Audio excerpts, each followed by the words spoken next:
Whispers After Midnight, Episode 69, The Doorbell Camera at 2:22.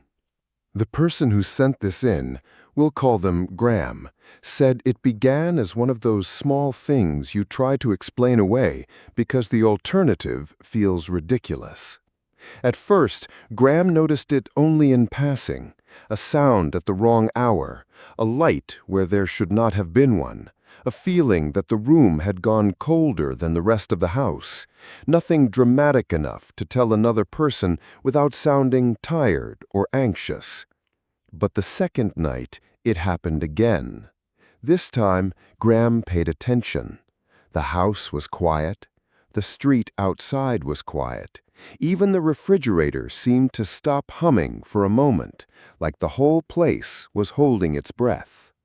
Then came the thing that made the story impossible to forget.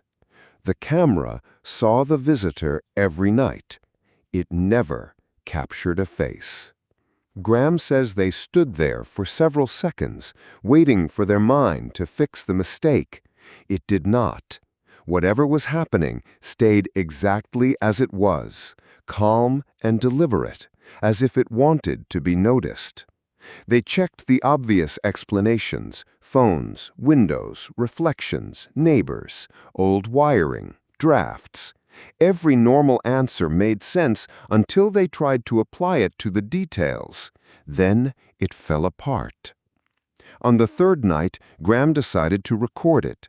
They set a phone on the nearest flat surface, hit record, and waited. Nothing happened for almost 20 minutes. Then the room changed. They describe it as pressure, not sound, like standing too close to a speaker before music starts. The air tightened. The shadows along the wall seemed to lean in the same direction. And then, just as suddenly, the phone screen went black. When the recording played back later, the video showed only darkness for the last 11 seconds, but the audio captured something Graham insists was not in the room with them. 3 quiet taps, a pause, then a whisper too close to the microphone saying, "You noticed." Graham did not sleep there that night. They packed a bag, left every light on, and drove to a friend's apartment. The next morning, they returned with someone else. Nothing was out of place, except the phone. It was sitting exactly where they had left it, but the recording was gone. In its place was a new 1-second video. It showed the same room from the same angle. The lights were off, and at the very edge of the frame, something pale moved behind the doorway. The file name was not random. It was the date of the following night. Graham says they moved out before sunset. They never found out what would have happened if they had stayed.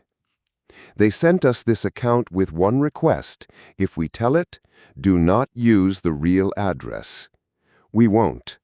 Comment midnight if you want the next story.